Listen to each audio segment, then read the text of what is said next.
Caring without going broke. Welcome to Open Book, where Raj Shekhar opens his heart and his mind.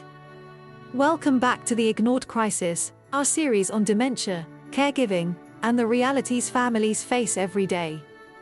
This episode, Caring Without Going Broke, the 8th in the 15-part series, explores something many caregivers hesitate to talk about: money. This conversation isn't financial advice, but it offers a clear look at what families go through and how financial planning can help make an overwhelming journey more manageable.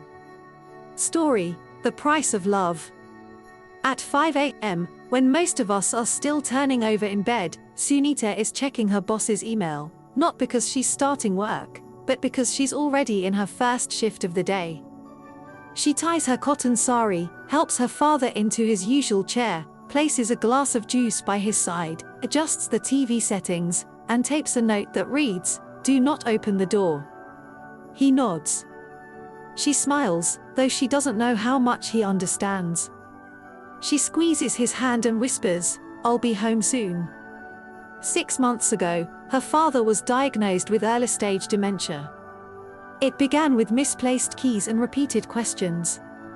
But the real impact unfolded slowly: grab bars in the bathroom, extra locks, cancelled outings, and the day he handed over his driving license.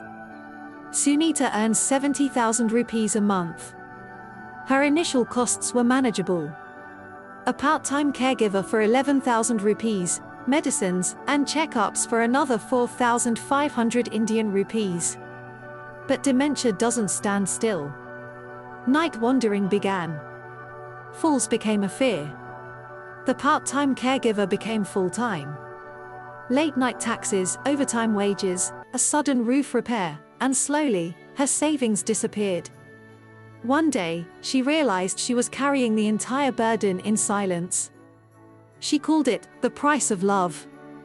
But love carries an enormous price tag. The financial reality. Dementia is not only a medical problem. It is an economic one. Globally, Alzheimer's Disease International estimated the cost of dementia in 2015 at more than $800 billion and heading towards 2.8 trillion by 2030. And here's the striking part. Only a small portion is medical expenses. Most of it is the cost of care, much of it unpaid family labor. In India, one study estimated the total societal cost at $3.4 billion, with more than half of that amount attributed to informal care. In urban India, moderate dementia can cost around 10,000 rupees a month, severe dementia about 15,000 rupees, and institutional care can go up to 150,000 rupees. Families rarely plan for it. And 90% of healthcare spending in India is out of pocket. The result?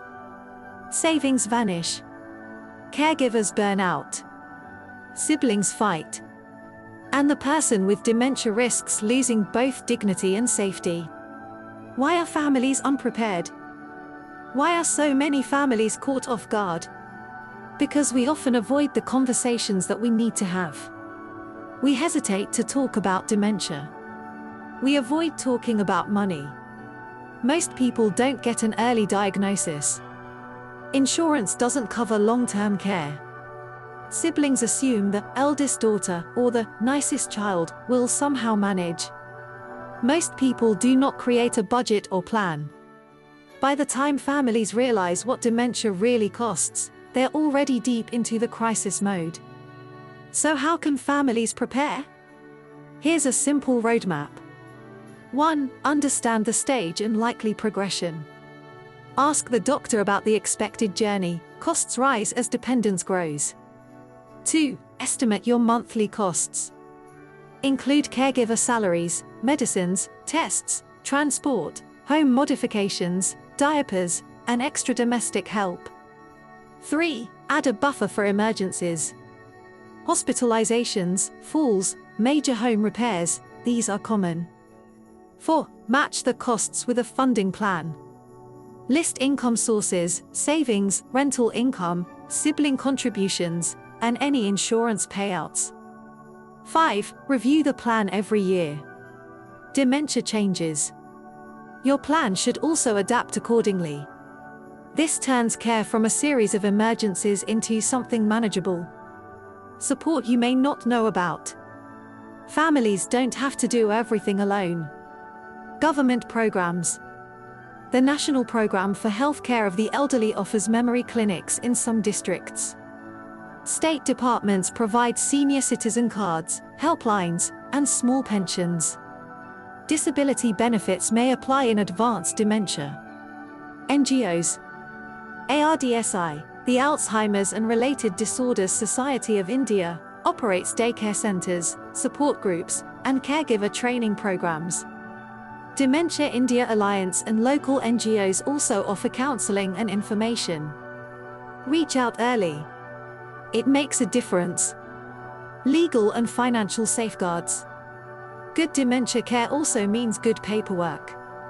A power of attorney while the person still has capacity. Updated wills and clear property records. Understanding guardianship processes. A realistic review of insurance coverage. And if possible, create a dedicated care fund, money set aside exclusively for dementia-related expenses.